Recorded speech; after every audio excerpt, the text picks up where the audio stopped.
Hi guys, my name is Jessica Reed and I'm so excited to have you in my session. So let's get started. We are going to talk about collaboration in the classroom. Super pumped to be talking to you about it today. All right, so this is my face. You'll see me, I'm sure, in this session because this is a pre-recorded, so I'll be there in case you want to ask any questions, but I'm super pumped to be talking with y'all today. All right, so this is collaboration in the classroom. My name is Jessica Reed, as I mentioned before. My Twitter is Kentucky Girl in Alabama, and I'm a Google for Education certified trainer and a Google for Education certified innovator. I'm also Flipgrid, Nearpod Pioneer, you name it. I love it. Ed Tech is one of those things you can get so many badges and you can learn so much because there's always something going on. It's a really cool way to be. This is my little Bitmoji. She's cute. All right, like I said, who am I? I am a middle school special education language arts teacher. So what I am is I have one class of inclusion and I teach four classes of resource.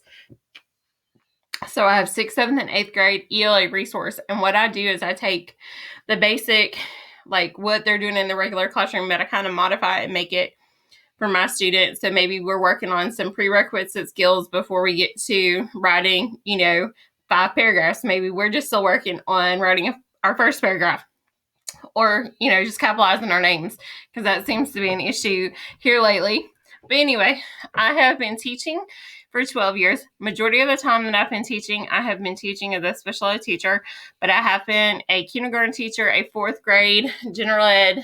I've been a paraprofessional, and I've also worked at a behavior school. So I'm currently, I believe, in my dream position because I love doing what I do. I love inclusion, I love resource, and I love Google. And I love how I can, work all three together. So let's get started. All right, so what are we going to talk about? We're going to talk about what's inclusion and collaboration, and then how you can engage and communicate during remote learning and in the classroom.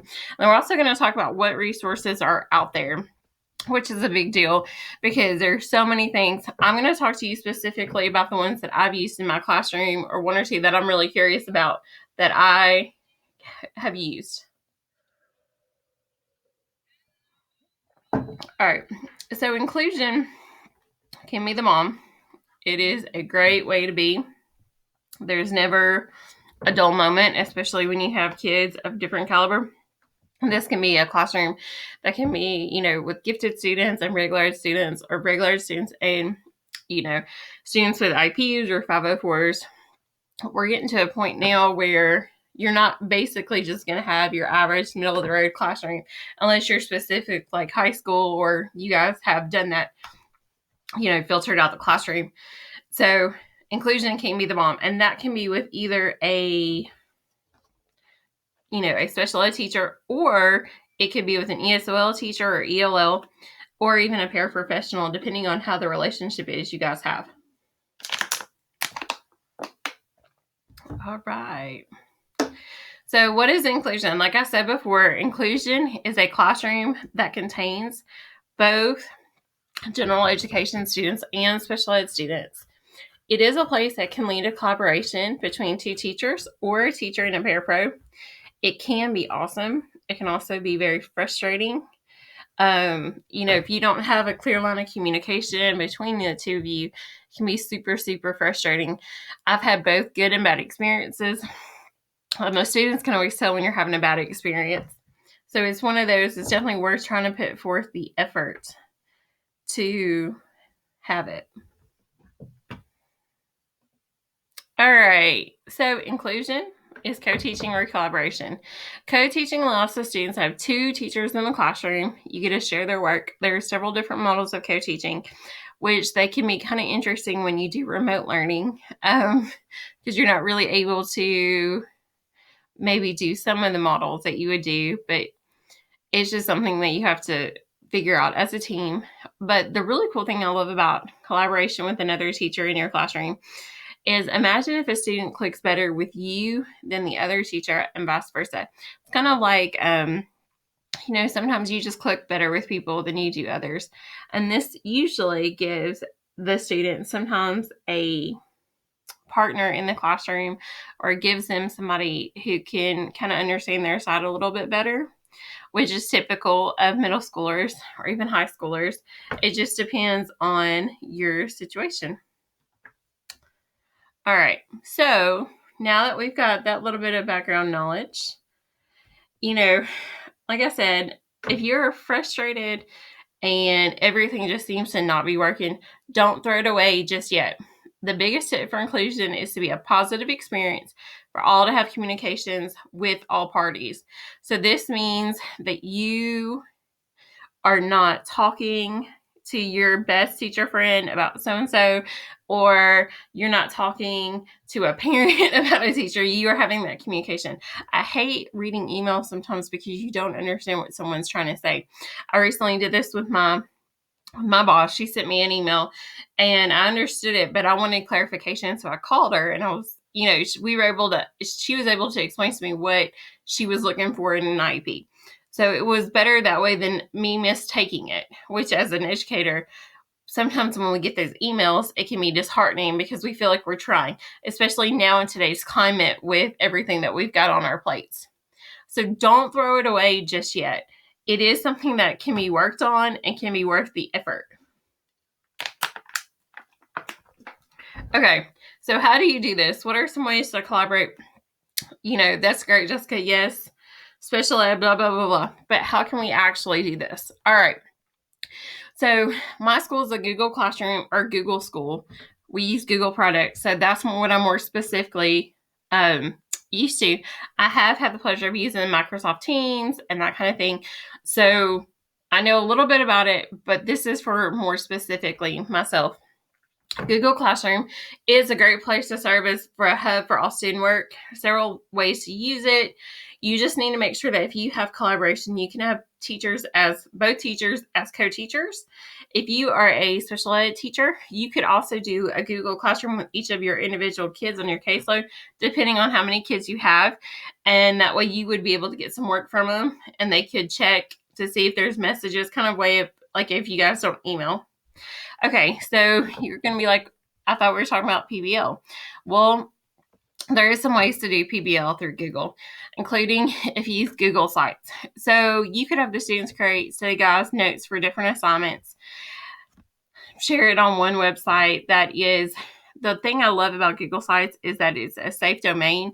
Unless you make it public, only those who have access to it can get it.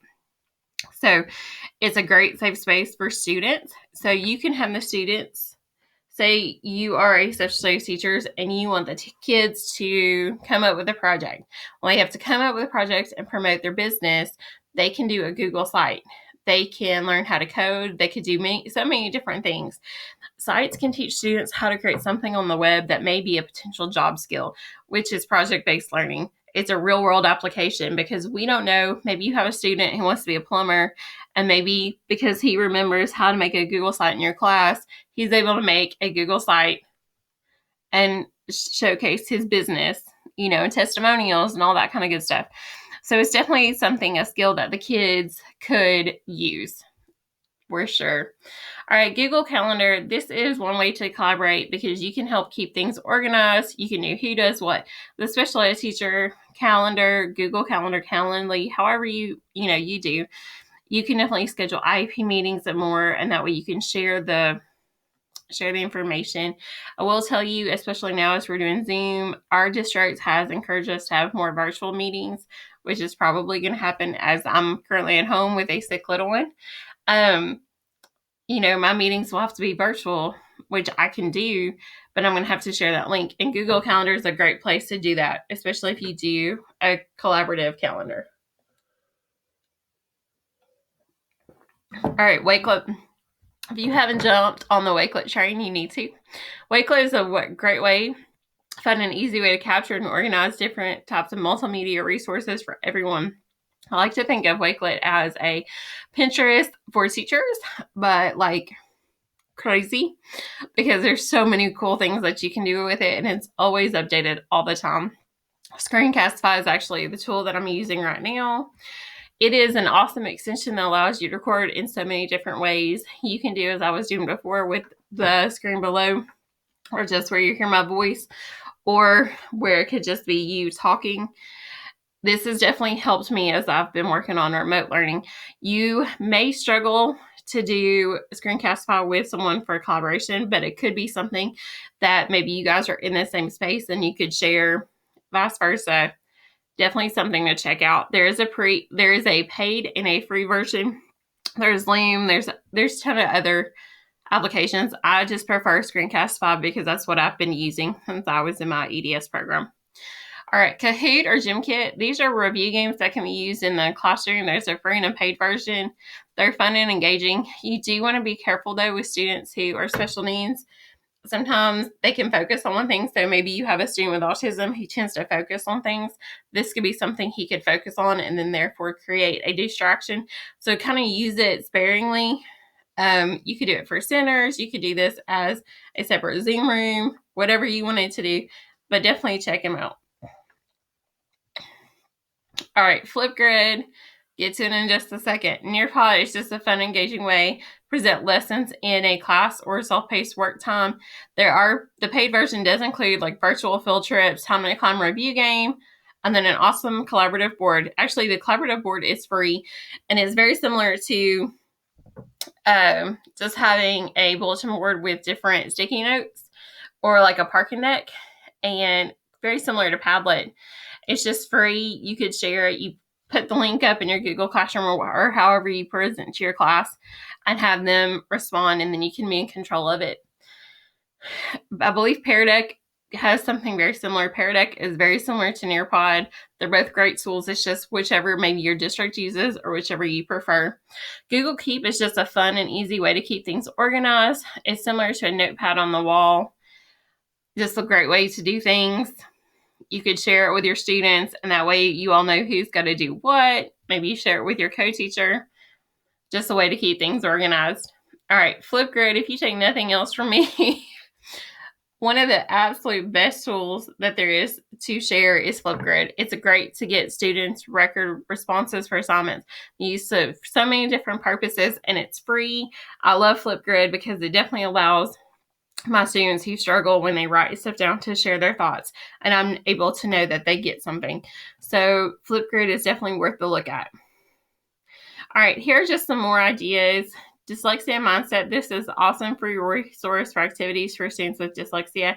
This is created by my friend Nadine Gilkinson. She's a Google innovator with me. Definitely check it out. Free Writes and Grammar Bites, just some cool grammar websites. Help your students. All right, Slidesmania. This template is actually from Slidesmania. It's an awesome website with free templates. There's interactive notebooks and agendas and way more, and you could actually share that with your students via however you want to, and you guys could collaborate. We have actually used the PD notebook for our school as a way to do professional development. So it's been really cool to kind of see how the teachers respond to it. So there's so many different ways that you could use it. Google Slides. I actually did this with my students recently. We created a share deck where the students is required on 1 to 3 slides based on the topic. It allows for great group participation on a project, and then everyone presents their slides to their class. We did this with an Edgar Allan poem. We had been studying so much of him, and I wanted to see what my students thought about the raven in their terminology, and they had to take the poem on their left side and then tell me what it was on the right side, and then they got to decorate the slide. So it was kind of cool. And then in the bottom, where the notes are, they had to share with me what they thought. And because we had talked about Poe, we had talked about how his life was impacted by all the deaths of the females in his life. Google Docs, you can have students create essays, and they're able to edit each other's work by creating comments and providing authentic information.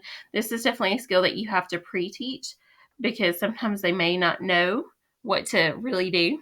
You can even have the students work on word problems in groups or even at home with you responding back and providing thoughts.